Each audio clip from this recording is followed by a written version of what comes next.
Hi there, Chamber friends. I'm Molly Grover, President and CEO of the Dubuque Area Chamber of Commerce, inviting you to a new space where we talk about real topics shaping our community. Let's unpack that. Together, we're going to have real conversations, real stories. We're going to get to the down low on the issues that matter to our community. Join us for Let's Unpack That with the Chamber, proudly presented by Phoenix Theaters. Hey, you guys, thanks for joining us. Molly Grover with the Dubuque Area Chamber of Commerce, and I'm joined today by friends and colleagues of the Chamber, Amy Hawkins, who's the Superintendent of Dubuque Community School District, and her number one guy and winner of the Chief Communications Operator. School communicator. School communicator. Okay, easy for you to say. Yeah. Of the year in the state of Iowa. Congratulations, by the way. Mike Cyze, the one, the only, also known as one of the judges for Dancing with the Stars, Dubuque style. We love him. Thanks, you guys, for joining us. Yeah, we're happy to be here. Thanks so much. Awesome. So this is Let's Unpack That, and we talk about really provocative topics. And we're here to talk about something that's coming up and something that I think is near and dear to your heart. There's a school bond referendum coming up for the November 4th election. So we hoped that you would tell us a little bit about the school referendum and what folks are voting for. Well, we're really happy to be here today and to help you unpack this about the school bond. We know that on November 4th, voters will be going to the polls and they'll be asked to vote on the school referendum. And what that includes is for us to be moving from 3 to 2 middle schools. We would be placing a new middle school at the site of Washington Middle School, actually like back in the football stadium where the football field is. So we are going to help traffic flow and some other things with the current Washington building. And so we're asking the voters for $70 million bond referendum. And the district is going to put in around $52 million of our save dollars, or 1 cent penny sales tax dollars, into the project for a total of about $121.9 million. And what that means for our community is it's $1 extra on our levy rate, which we have a tax calculator that you can go in, put in your assessed value. It'll go and figure out exactly what that would cost you per month. So yeah. For instance, if you have a $300,000 home, that would equal how much more in taxes? It's about $11.86 a month. Okay. So so it's really important that people go in, put their own in to that calculator and see what that means for their house and for their budget needs. Awesome. So the Dubuque Area Chamber of Commerce Board of Directors did vote to support the bond referendum, and we are encouraging all our members and our business community to support the bond referendum because we understand an investment in education is really important to our future. Today's students are tomorrow's workforce, they're tomorrow's leaders, they're our future generation. They are who are handing off the keys to the kingdom, so to speak. But right now, in terms of education, talk about, it's about a new school, but talk about the inequity in experiences right now with the current status of our junior highs. Sure, and I can jump in on that question. Again, happy to be here. And it's a great segue because, as you said, Molly, one of the things that we're doing, Amy and I joke, we're kind of out on the road show because our goal is to get out to as many organizations, individuals, businesses as we can. And our job as a school district in this whole effort is really just to provide facts. In fact, we're legally obligated to not advocate for a position, but we share information. We want people to feel informed. We want them to get all the facts. We want them to be able to ask questions and know all of the components that they want to know about this referendum. Our goal really is to educate people, which is as an educational place, right? That's what we do, is educate people. So we want people to get the facts out. So we're thrilled to be here to do this and all the things we've been doing in the community. When we look at the project and really the state of our current buildings, Roosevelt Middle School, which is our newest middle school, was built in 2004. Our other 2 middle schools, Washington Middle School and Jefferson Middle School, were built 100 years ago. And those schools really weren't built for the needs of today's learners. When you go back and you look at what the demands on educational institutions were 100 years ago, they're really different than the way we work with students now, the way we educate students. And so certainly in terms of having modern environments, those buildings, from kind of a newer building to those older buildings, don't match up. There are lots of ways that impacts student learning. Certainly climate control is an issue. Those 100-year-old buildings are not climate controlled and very expensive to do so.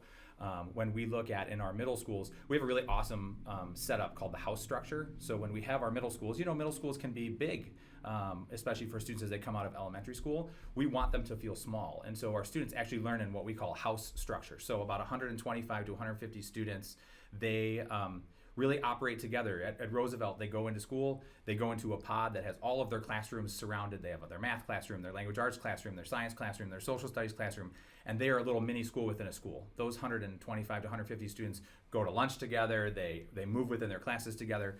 When we look at Washington and Jefferson, we have the house model, but it's really difficult to manage that because the buildings weren't set up for that space. So we may send houses across the building, go down the hall, take a left, go up the stairs, right? So it's really more difficult to be able to have those communities form because the physical space doesn't allow for that necessarily. Just like old houses 100 years ago, very compartmentalized.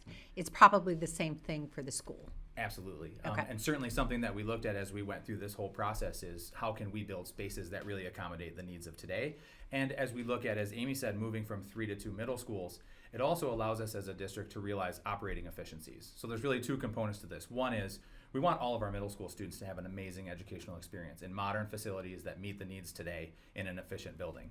The other piece of this is as a district, we know that over time, low state aid and slightly declining enrollment, and it's really just kind of like a drip of enrollment decline, reduces our funding. And so we know that there are budget shortfalls in the future, and we've taken lots of steps to address those already. But this, by moving to 2 buildings, allows us to save somewhere between $1.9 and $2.5 million annually out of our operating dollars. Those dollars help fund the day-to-day operation. That funds our salaries and benefits for staff, our operating expenses, our curriculum, all of those things. Those savings are critical for us to find, and as a district, we'll need to find them regardless of whether the bond passes or not. So it's really a twofold situation. One, it's excellent facilities for our middle school students to make sure everyone has an equivalent experience. And it's also helping us address those budget shortfalls on the annual basis. Kind of a irony, if you will, that building a new school saves money, especially in an environment you mentioned that we've seen slightly declining enrollment. Can you speak to that a little bit about why that is, why there's going to be significant cost savings even though we're investing in a new school? Yeah, and I'll let Amy jump in there, but I have a really kind of fun analogy that just maybe helps put some perspective to it. So when we look at school finance, as a school district, we have some funds that we can only spend on capital expenses. We can only use them to build buildings and fund technology and buy school buses and those kinds of things. We can't use them to fund salary and benefits or programs, right? The state separates those things. By law, there are these 2 funds of money. So just starting with that as a context, say that somebody left you an inheritance, and the inheritance was only left to be able to buy a new car. And that's the only thing you could spend it on was to buy a new car. And you have a really old car, and the old car breaks down a lot, and it's costly, it guzzles gas, so you spend a lot of money on gas, and you continue to have to fix things, right? That's inefficient. It costs you a lot of money on your daily operating budget to run that car. Well, you can use that inheritance money to buy the car. That's all you can do with that money. So you buy the car, what are you going to do? You're going to buy a really efficient car. You're going to buy one that has great gas mileage. So on your operating budget, you're going to spend less on gas. You're going to not have to get it fixed as much. So you're going to save those dollars out of your operating budget that you're using to fix that car all the time. The same is really true for a building. By having an efficient building, that building helps us become efficient on all of our daily operating budgets. It costs us less in staff resources to be able to fund 1 building instead of 2. It costs us less to do electrical and run the building and operating expenses. So that capital expense helps us really be more efficient in our annual ongoing expenses, and that's where we need to save the dollars. So that's interesting. It's different pots of money, and in other Absolutely. words. So, and money that has restricted uses, which is you're saving in operational costs in the long term. You're creating efficiencies in the long term, but at the same time able to modernize and keep up with the times and make sure that students have an equitable experience no matter what school that they go to. Absolutely. I mean, when we look at our state's supplemental aid that we get, those dollars come into our general fund. And our general fund is the fund that we cannot do capital projects out of. So people keep asking, if you're going out for a $70 million bond referendum, why aren't you using that to pay staff? Pay teachers more, give them raises. And the answer is we can't, because that money is just for the building that we're going to build, so we can't crisscross, just like our checking, their savings account, we move money back and forth because we want to balance that out. And so it's really important, as the state has given school district, public schools in particular, low state supplemental aid over time, that affects our general fund budget. And when they give us 2% new money, but yet when we have to negotiate with 7 groups within our district Sure. at 3%, well, then the district has to find a way to make up that 1% to get everybody a paycheck.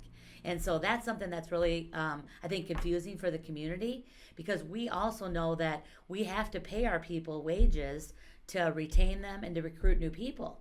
So it's really important that we do find efficiencies somewhere in the district so we can continue to meet the needs of our, not only our students, but our staff as well. Right. I mean, business every single day. When you are having increased costs, you can do one thing. You can cut expenses, or you have to find a way to bring in more revenue. Yeah. And the school system, even though it is a public entity, still faces the same challenges. And so I think that's a very important distinction.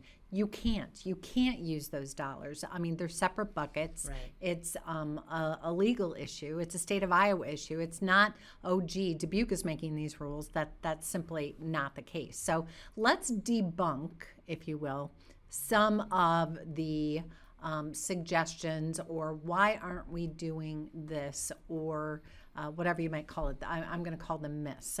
So one of the myths out there is, well, let's just build or renovate the current school. We don't need to build a new school, and that should cost way less money. So let's talk about that. I think that's one of the biggest things we're hearing out in the community. And when we, as a organization, when the bond didn't pass in 2023, we put together a task force. We said, okay, what do we do next? We know that we have to find efficiencies. So what's next for our district? So we got a task force of somebody from every building in our district. We got community members involved in that. We got administrators, parents, and we said, okay, let's look at what we need to do next. Once we came up with some different solutions, we went out to our community. We did presentations. Hey, give us feedback. What does this look like? And one of the things we found by working with Envision Architect team is, if we were to renovate Washington, that means renovate the current building plus add on to that, it would be roughly about $109 million. Well, now today, what's on the ballot is to build a new building at 122 million. So when you look at that $11 million difference, you think about, okay, what does that help us with? Well, number one, we still don't have enough dollars in our SAVE, our 1 cent penny sales tax, that we've used to update many of our buildings within the district. You know, when you look at the senior renovations, the Aquatic Center, Prescott, Carver, all those buildings were built out of SAVE dollars, 1 cent sales tax. So we know we don't have enough dollars in our SAVE dollars to build even at $109 million. So we still have to go out for a bond referendum. And then number two, what does that do for us if we look at a timeline? Because as we renovate a building, we have nowhere for our students to go, right? So they're going to stay there while we renovate. Well, we know after senior high school, I mean, my daughter, she's been out of high school, I think 10 years. And when she was in high school, we were renovating senior. You know, it takes time because you have students in there, and it's really hard to do that continuous work when kids are present. And so this project would not be completed by 2029 like it will be with a new building as it would with a renovation. The other thing we look at with a renovation is, you know, how do we still help with operating costs? I mean, are we going to have efficient buildings? Are these buildings going to last another 100 years? I mean, we're talking about trying to set the district up for the long term. You know, what's the answer that we can look in 50, 75 years and say, look at this, we have this solution with the middle schools, and, you know, we've put our district in really good shape. The other thing I think about with a renovation versus a new build is the renovation doesn't help us with the traffic flow on Grandview. And we've heard lots of people say, we need to improve the traffic flow. Grandview is way too busy. It's been dangerous. We've unfortunately had some accidents with students, you know, on Grandview. Plus, when you go down that little lane at Washington, there's hardly enough room for the parent pickup area and buses. So with the new build, we would be actually putting the entrance of the new building on Lombard. And so we would be putting a long, drop-off lane, similar that we have at Roosevelt, with a separate bus lane, because right now we have about 7 buses that go to Washington every morning, and we're anticipating that that's going to be similar to Roosevelt. We don't know exactly how many buses that'll be because it all depends on ridership and things, but we're anticipating, hey, when we do this traffic study, can we fit 16 to 20 buses in this lane and get everybody out efficiently onto Grandview or Highway 20? So those are some things that we know what doesn't get improved in the renovation. The other piece is the gymnasium and the auditorium. We probably don't see significant improvements to those 2 areas, which we know we need to mirror the experience that kids are having at Roosevelt for multiple reasons. So the other thing I would say that we look at through that process is that our planning team with this Envision Architecture also helped us look at, compared to when you renovate and when you build new, what's the long-term operating and maintenance cost? What does that look like? I was going to ask so that. when you look at those costs, kind of total maintenance and operating, and you go out over the long term, it's about 30% less in those costs to operate and maintain it for a new build as opposed to a renovated build. That and I makes think sense. the other piece is, you look at Washington, it is a 100-year-old building. There are a lot of interior walls that are thick stone walls. There are portions of it becomes really difficult to make those spaces flexible. Some old buildings have more of a structure than the way they were constructed that allow for an easier reconfiguration of spaces. But a building like Washington, with it being stone, and there are inflexibilities that just exist based on the way it was constructed, based on the way it's laid out, to really be able to get it to the same kind of experience. Sure. Quick break to give a big shout out to one of our favorites, Phoenix Theaters, for their presenting sponsorship for Let's Unpack That. If you haven't been to Phoenix Theaters lately, you're really missing it. Catch your latest favorites and old favorites as well at Phoenix Theaters.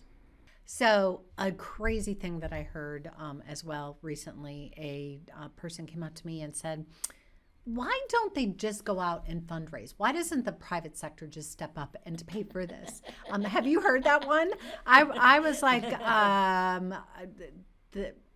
it's a public school system. It is funded by taxpayer dollars. It's not a private. We have a private school system. But anyway, do you want to take a stab at that? I mean, I think it's kind of how you alluded to it is really the public school system has been built as an organization throughout our community, really as an organization that's at the core of our community, as having that public good at its heart, right? That's at our core. And so we see fundraising support in many, many ways across our district with the Foundation for Dubuque Public Schools and so many generous supporters and donors. But in general terms, public school districts typically are not embarking on capital campaigns of this magnitude because they're publicly funded, and because really we tend to see that citizens really view them as publicly funded and being publicly owned, right? And so it's been just kind of the long-standing fact that that's how schools are operating. And so that fundraising piece, in a capital perspective, while maybe intriguing to some, also on the flip side, people say, well, we're already publicly funded. Why would we go out and look to fundraise? So it is really that mix of things. It is. I had to throw that in there. And I think too, I mean, people already are paying taxes, property taxes on schools. So then Correct. for us to say, okay, you're going to pay those property taxes, and we need you to help us fundraise $121.9 million, just doesn't make sense to folks. Right. And the third argument is just no. I don't want to pay more taxes. I'm not for taxes. I don't want to pay taxes. There's just a flat no sentiment out there. I think for somebody that's huge and passionate about public schools, nobody wants to raise anybody's taxes. I mean, that's not why we go into this business, to say, hey, we want to raise taxes so we can have this, this, and this. Just like as superintendent of schools, I don't want to close buildings. I mean, closing Hoover last year was a really, really hard thing for our district to do, and it was tough on our community. However, we also have to be fiscally responsible, and we have to be able to have a vision and see, what does our district need down the road? What does this look like in 20, 30, 50 years for our school district? I mean, right now, people say, why aren't you using 1 cent sales tax dollars to do this project? Well, if we use the $52 million of 1 cent sales tax, That leaves the district about 41 million until 2046. As a superintendent of 2025, I do not want to use up all of those saved dollars so that whoever comes in next has nothing. Right. Because we don't know what's going to happen. We might have great growth in this community and we need to build another school. Right. You know, and so there needs to be something in the pot. So, or we could have a natural disaster that we need to fix things and roofs and whatever else. And so we can't leave our school with nothing, you know? And so it's really important that as a district, we're looking for the future. And we also know, you said this earlier, Molly, I mean, our kids that we're educating right now are our workers of tomorrow. I mean, they're the students that are going to take care of us someday, right? In our community, they're going to do all the jobs that we need filled each and every day. We can't even fill the jobs in Dubuque now, right? And so I think it's really important that people understand that this is what's best for our community as a whole. You know, it is best for the school district at this time because it does help us with efficiencies and helps our budget so we can retain and recruit the best staff that we can. Because we know in public education, the best thing that we can do for our kids is our people. You know, people make a difference in our schools. And they're people that live in our communities. Right. And so as a whole, our community, really, I think, you know, it's hard to not, you know, support this and say, this is what's best for Dubuque, even Sure. though it's best for the kids too. I'm glad you mentioned fiscal responsibility, smart tax policy. From a chamber perspective, we are pro-business. We are nonpartisan. We are about creating jobs, about encouraging investment. And really the four rules of economic development are transportation, education, transportation. And the reason is the minute a employer is interested in growing their company or bringing their company or relocating their company to your community, one of the very first, if not the very first question they ask is, how are the schools? Absolutely. And why are they asking that? Because they have workers and they have workforce and they want to make sure that their workers and families are happy and they have good amenities and good quality of life in this community. That is really, really important. And so this is, you mentioned it, important to the future of our community. It's more than about just now. It's about tomorrow and the generations that follow. And again, from a chamber standpoint, you can just do the facts, but we can say yes, vote yes. This is important, not just right now, but for the future of our community. If you are a business in this community and you have workers and you have families that live in this community, you want to vote yes for the future of our community and your children and future generations. So I'll just put that out there. I appreciate what you guys are doing. I know it's hard when you go out there and you're asking the community to say yes to increased, taxes. Yeah, Like you yeah. said, it's not easy. But let's talk about the bond last time, and what did you see that didn't work last time that this time's going to be different? Yeah, it's a great question. So as Amy said, one of the things that we really put at the forefront, so the last time we got a lot of community input on the bond, and when it just narrowly missed it, we went back and we got feedback, right? Feedback from the community has been a huge part of our work moving forward, and we listened. That was what we really did first. We stopped and we listened, and we heard really three things. We heard that there were too many projects. So last time there were 5 projects as a component of the referendum, and people saw that as too many things. They were varied in nature. People said it's too much money. The last bond referendum was about $150 million. Compared to this time at 70. And then we heard that the tax neutral piece was confusing. So at that time, the board made a decision to move forward with multiple projects because the district was going to be able to keep the tax levy rate neutral. But that was a really confusing concept for people to grasp, and people just couldn't quite see how can you really keep the tax rate the same. And so there was a lot of confusion around that. So we really went back to the drawing board to listen. A couple things we did. One, we knew that some of those projects that were in the last referendum, we had to move forward with. So right now, there's a new gymnasium addition being built at Eisenhower Elementary School. It's one of our largest elementary schools. And of our schools that size, the gym, their current gym, is also their lunchroom. So they would switch over in the day to go from gym class to lunch and back to gym. There wasn't enough space to even fit the whole student body and staff in there for an assembly. So we're adding a gymnasium addition onto Eisenhower so we can accommodate that school. While we're there, we also look at safety and security enhancements. So we're putting a secure entryway onto the front of Eisenhower that didn't currently have one. It's much more cost efficient to do that while we have construction crews already there. The other thing we did is started to do the air conditioning at Irving Elementary School. That was, air conditioning was in the last referendum. Irving's system in particular is aging to the point that we're having a hard time finding parts, and what we don't want to do is have a system go down in the middle of winter when we can't operate, and so we're moving forward with that. So we've started some of the work that has to move forward. We also did additional cost reductions in the district. We've taken steps to reduce our overall cost. We've made adjustments to our teacher leadership system. We had some teacher quality funds that we can repurpose. We closed Hoover Elementary School, as Amy mentioned. And the board has said in the future, as we look at efficiencies, the district will have to close Jefferson Middle School in the future, regardless of whether or not the bond passes. So we did some cost efficiencies. And then we went back to the drawing board. We looked at our last time options. We got feedback from the community. We said, here are efficiency options that school districts are looking at. Here are scenarios that are real scenarios that other districts are looking at, our common efficiency models, to get feedback to say, how do you feel about this? What do you think? Our community task force dove into options, configurations, what other places are doing, costs, all of those things. How do we look at the plan? And really did the work to come together with the expert team at Envision Architecture. This is what they do. They plan for schools to be prepared for the future. To really come to the conclusion that the new middle school on the Washington site was what made the most sense out of the options that were presented to be able to be the best step moving forward to, again, create that amazing experience for students, but also create those operating efficiencies. We were so close last time. 58.9%. I don't think it We gets need much 60. closer. I know. know. You do have to get to the 60% threshold for the bond referendum to pass. Hate to be, devil's advocate, but let's go there for a moment. Because what happens if it doesn't pass? What does this mean for the Dubuque Community School District? What do you do when you have to look at cost savings? You have to look at efficiencies. If we don't have a new middle school, what happens?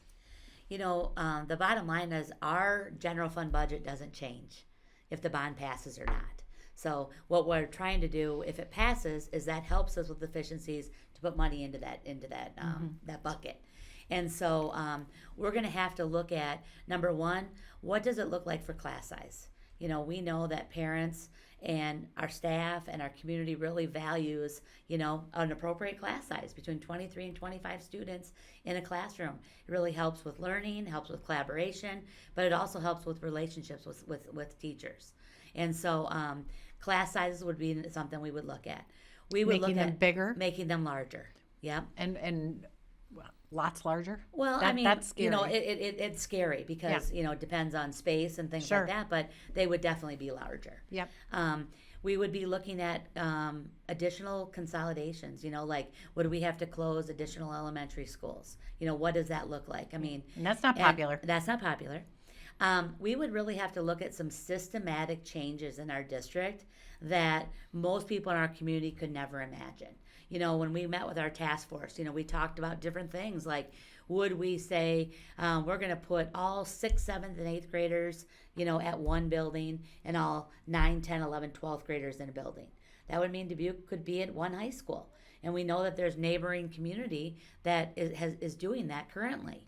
Most people in this town either graduated from Hempstead, Senior, or Wahlert, right? And if there was only that one option for public schools, that could, I don't think our community really feels good about that.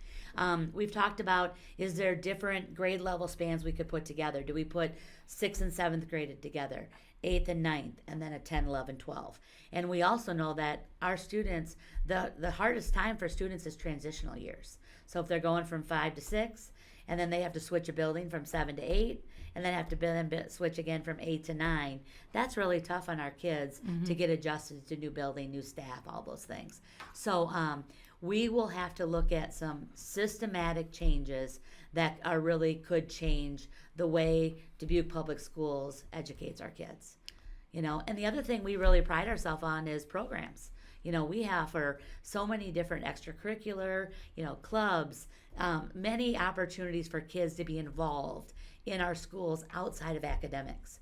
And when we think about, what efficiency we have to make is we'd probably have to look at those programs and see where there could be budget cuts there as well. And we value our students being involved in many different activities, and the fact that we can give them those opportunities so they can see what do they want to do in the future. We have a huge robotics program in Dubuque. Which we supported. Yeah. Yes, and we passed that legislation. And it's and we would hate for students not to have those opportunities so they can then say, hey, this is something I want to do in my future. And it's so impressive, that robotics program. It is. It is amazing. It's amazing. It is. Yeah. So I really have to applaud you guys, because you guys have done the hard work. You put in the time. You've done your homework. You've done your legwork. You've gathered information. You took feedback from the community. It's not fun when something fails, right? And it's disappointing. And you went back to the drawing board. You listened. You regrouped. What hasn't changed is the fact that there has to be efficiencies. There has to be cost savings. We have to have solutions that's going to address those. Doing nothing is not an option. Right. I think that's something people have to understand, that whether the bond passes or doesn't pass, and once again, the chamber says vote yes for the bond referendum, is that there is going to be changes regardless. And the solutions that are in front of us, the best solution is the new middle school for so many reasons. I mean, you just outlined what happens if it doesn't. And I can't imagine anyone saying, oh yeah, sign me up for that one. I like that one. Because it's hard and they're not good. So kudos to you guys for the work you're doing and being out there, sharing the facts, talking about the issues to everyone far and wide. Encourage people to get informed. If we were going to leave people with one thought today on the bond referendum, what would be your closing thought? Well, mine would just be that we really want people to be educated about this. And so we have a page on our website. You can go to dbqschools.org, or if you want to go right to it, it's dbqschools.org/bond. And we've got information about the project. We've got the slides from the community presentations that we're doing. We've got frequently asked questions on there. We've got a tax calculator. You can go in and put in your property, whether it's residential or agricultural or commercial, and see exactly what the impact is to you. There's a spot to submit a question if there's something there you don't know. And so I think, from my perspective, our hope is just that people take the time to learn about it and to get it from, directly from the source, to say we've worked with the expert planners who do this and have really helped us through this process, mirroring a process that school districts all over use to do similar planning to make sure we're set up for the future. And we just want people to have the right information, accurate information, and we're happy to share what that is. And that's a great place to start, is by visiting the site to learn more. Thank you. Amy? I want people to know that we are out there doing best by our kids. We do it each and every day. We are ready for every single student that comes through our door, no matter, where they live, what their barriers are, what their income is. I mean, we are ready for each and every kid that walks through our door. And we're ready to serve them and meet them where they're at so we can continue their growth in the education process. This bond referendum is about kids. And people think, I've heard people say, well, the district isn't telling us the truth. They're not being transparent. We are transparent about everything that we do. I mean, that's the law. Every dollar we spend, we tell people how we spend that. And so that just tells me that you're not informed or you're not paying attention. And so I agree with Mike. I mean, if you don't know, ask. If you're hearing things and you're like, that doesn't sound right, ask, go on our website. But just know that we're making decisions for our kids of today, but really for our kids in the future. Sure. And this is a huge impact on our community to how public education looks in the Dubuque Community School District. Sure. This bond referendum is an investment in our kids. You are correct. It's an investment in education. It's an investment in economic development. So say yes to our community. Say yes to our kids. Say yes to our future. Say yes to jobs. Say yes to great quality of life. And we encourage everyone to go out and vote and support the Dubuque Community School District Middle School Bond Referendum. Thank you very much to our special guest, Amy Hawkins, the superintendent of the Dubuque Community School District, and of course, the one and the only Mike Cyze, my fellow Bears fan. Go Bears, bear down, who is the state of Iowa honoree for the best Chief Communications Officer in the state of Iowa. Congratulations. Thank you for joining me. And with that, we'll close and If you want more information, contact the chamber or reach out to them at the Dubuque Community School District. Thank you. Thank you, Molly. That's a wrap for this episode of Let's Unpack That. On behalf of myself and my chamber colleagues, thank you so much for joining us and spending this time with us. We hope that if you have issues that you'd like to unpack, you reach out to us because we want to hear from you. On behalf of the chamber and our sponsor, Phoenix Theaters, we'll see you next time.